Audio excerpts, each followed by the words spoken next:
Hi guys, so meron akong i-vlog ngayon. Hindi naman to sobrang unique pero gustong gusto ko to i-content ngayon.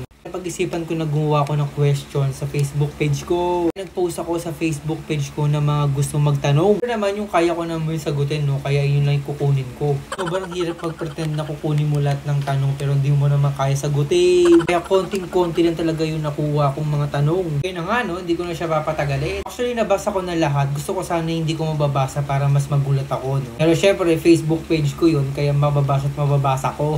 So siya guys, ito na yung pinaka gusto ko talagang tanong sa lahat, no? Tanong kasi si Avi Car Soledad. Tanong niya sa akin is, what do you prefer ba? Travel or food trip? Actually guys, bago ko ito mabasa, napag-isipan ko talaga to, no? Pero mas maganda talaga mag-travel saka food trip, no? Pwede naman yung ipagsabay. Siguro both yung pipiliin kong dalawa. Mas maganda rin mag-travel tapos nag-food trip ka, di ba? Kaya syempre yung content na to, pang gastos to, no? Kailangan natin to ng budget para mag-travel ka saka mag-food trip. Kaya napapansin nyo guys, yung mga content ko is valuable content muna, no? Kasi ilang naman yung nakakatipid ngayon sa akin. Hindi naman siya nakakatipid kasi magastos din yung valuable, no? Syempre mamasahe ka, bayad ka ng court fee, lahat ng content is magastos. Kaya as of now naman yung content ko ngayon is mga random muna. Okay, next ang question ni MJ Mayat. Sino idol mong volleyball player? At ano ang pwesto mo sa loob ng court? Una guys, ang paborito ko talaga si Valdez talaga ng Ateneo. Kasi guys, yung college ako, hindi ko talaga trip mag-volleyball. Pero yung pag-uwi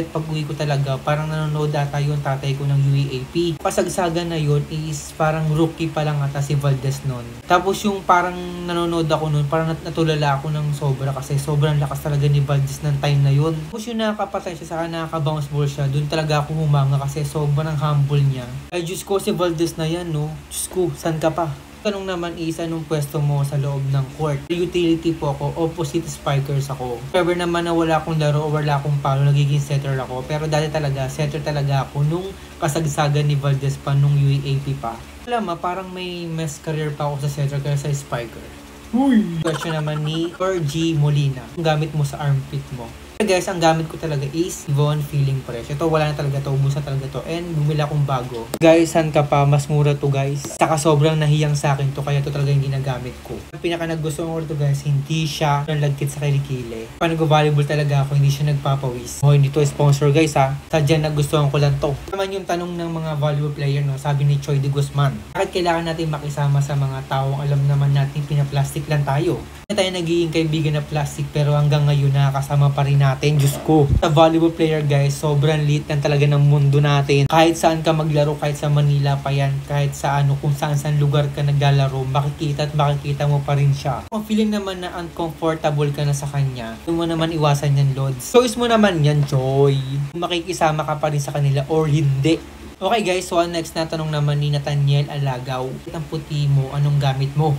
Ko, hindi po ako maputi Lods kasi sobrang moreno lang ako. Laban ko talagang filter ngayon para maging komportable ako. Chris, para maging fresh naman ako sa inyong paningin, no? Pero sa personal talaga, moreno talaga ako. Nagtatago yan guys kasi sobrang proud na ako ngayon. Tingnan nyo naman guys, diba? Sobrang ilang na ilang ako humarap sa inyo. Lagi ako nakaside view dati pero ngayon, sobrang proud na ako sa ilong ko. Tingnan mo.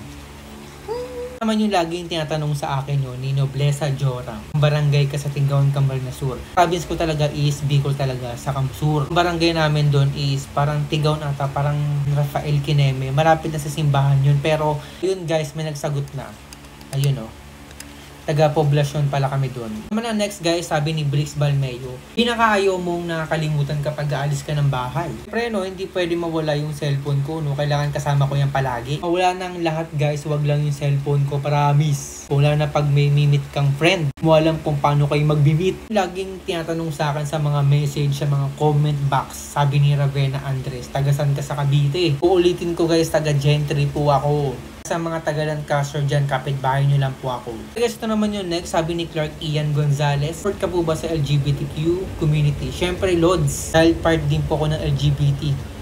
Next, sabi naman ni Kevin Perez, try nyo po mag-content kung anong mas maganda mo nang napuntahan dito sa Bicol. Gustong gusto ko to. Ang pinaka gusto ko talaga napuntahan sa Bicol is Cam Norte, Calaguas guys. Dahil sobrang solid talaga ng tubig dun, promise. Kahit yung nasa malayo ka pa, kita mo talaga yung ilalim. Short, sobrang linis at sobrang blue na blue yung tubig. Pero hassle lang talaga pumunta dyan, lalo na pag low tide guys. Kaya hintayin mo muna mag high tide bago ka makaalis. Pero alam na alam nila yung oras kung ano yung maglo-low tide saka mag-high tide. Pero kung ako babalikan ko talaga yung kalagwas na yan. Ito naman yung pinakamagastos na content, no? Sabi ni Justin Lorraine Lorenzo. Pwede ka po ba mag-rate ng iba't ibang klase ng chicken sa iba't ibang kilalang fast food? Pero naman lahat ng fast food na Pilipinas nakain ko na, no? Sa mga budget meal syempre. Pinaka nagustuhan ko talagang fast food na chicken is KFC. Hindi ko alam kung ako lang pero sobrang sarap talaga ng chicken ng KFC. Parang medyo maalat na ewan pero sobrang lambot niya.